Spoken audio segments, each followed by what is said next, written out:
Obviously I want to be a starter for this team, and the opportunities I get, I have to make the most out of them. I thought that, you know, we scrimmage Monarchs every Monday, and that's what helped me stay in rhythm. And I think going into these games, there's nothing but opportunities to take out of all of them.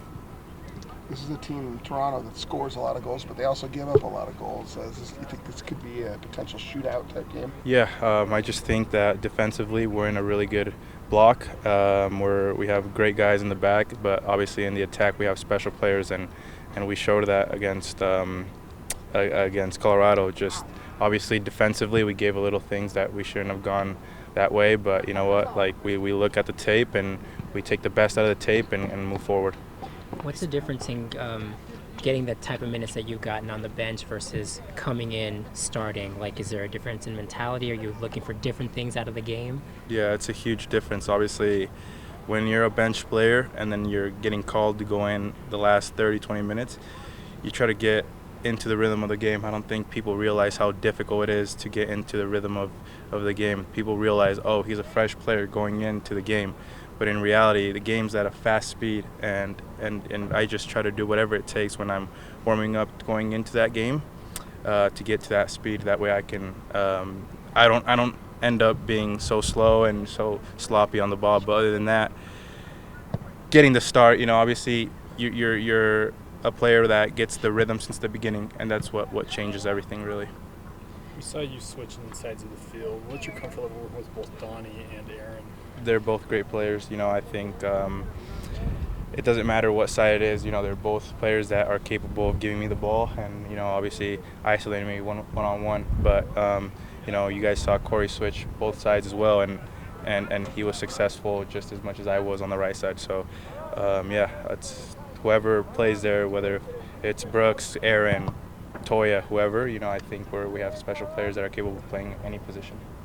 Beasler's come up from the Monarchs. He's gotten a couple starts because of Kyle being out. I think last year he also in and out of the starting lineup. What have you seen from him just kind of like the last couple years that you feel he's ready for this MLS experience he's getting right now? Yeah, obviously something that he has is his character of not giving up. Obviously you get opportunities here and there, and I think that's what frustrates a player is the really low opportunities they get.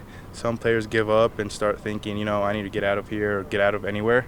And some players, stick to the plan and think, there's going to be injuries like there is now, and be able to stick through that. So it's just on the mentality that he's had, and he's been great. He's taken advantage. I think last year, where he started against New England and he scored, and he's done a phenomenal job now playing in the midfield. Speaking of the injuries, throughout the season so far, there's been guys in and out, and then there's like the red card stuff, guys in and out.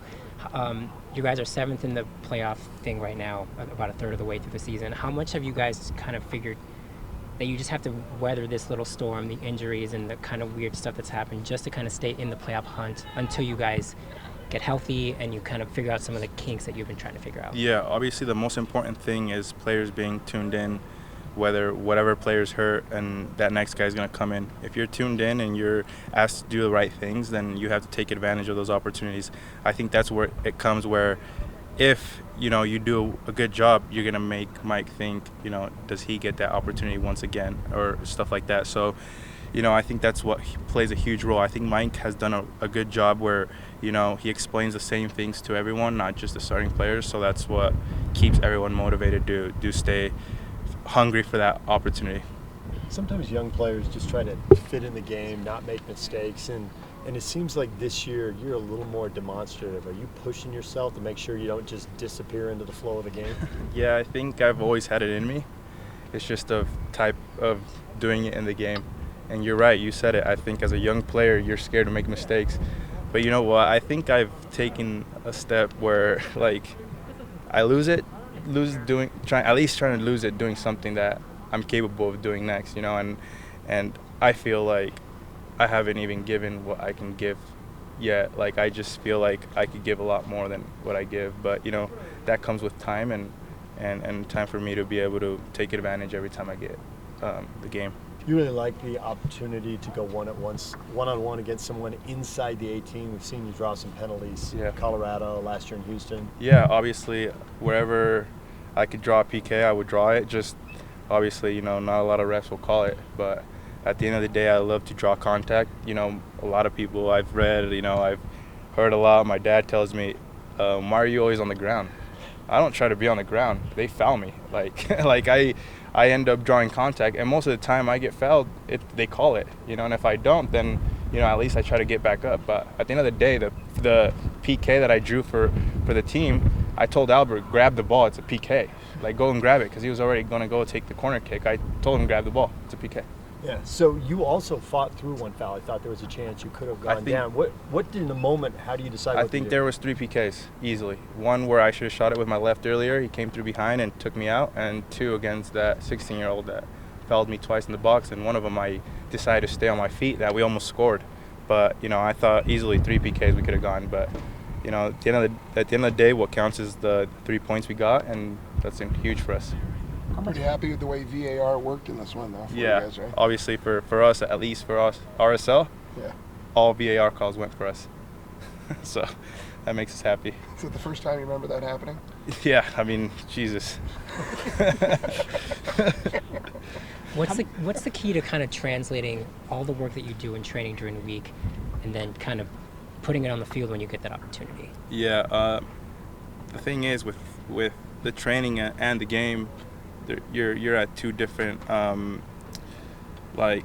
You don't have as much time on the game. So everything, when you're in the game, you have to go as quick as possible. But when you're in training, you at least have a little bit of time to relax, and you're tired and stuff like that. But in the game, everything's a quick flow. So I just try to manage it where if I get tired in training, I just try to push myself as much as possible. That way in the game, it doesn't have to be at a slow pace. How much confidence can you guys take from a game like last week where you're up pretty comfortably like that, 2-0, and then give up the lead, and then to come back and retake it, and then clamp down and all the VAR and that kind of thing? Can that give you a little bit of confidence knowing, like, hey, we can win games like this? 100%. And I think that you guys seen it in the last games. You guys seen how well we've played, and we've knocked the ball around, and we're capable of doing all those things. We just need to obviously stay focused and be able to go to the game and say, you know what, we're going to push this game and make them realize that RSL's here, you know what I mean? Like, we can't go to every game and start defending and start thinking, oh, well, they've got special players or whoever it is. We just have to put our stamp on it and literally go through everyone no matter what. How much better do you feel like you have to play against Toronto versus the way you played in Colorado? I don't think it matters who we play against. We have game plans for each team, and we just have to go out there and go strong and fight for one another. I don't think it matters who we play. I think we've got special players enough that can do their job, and it doesn't matter. You can bring whoever it is.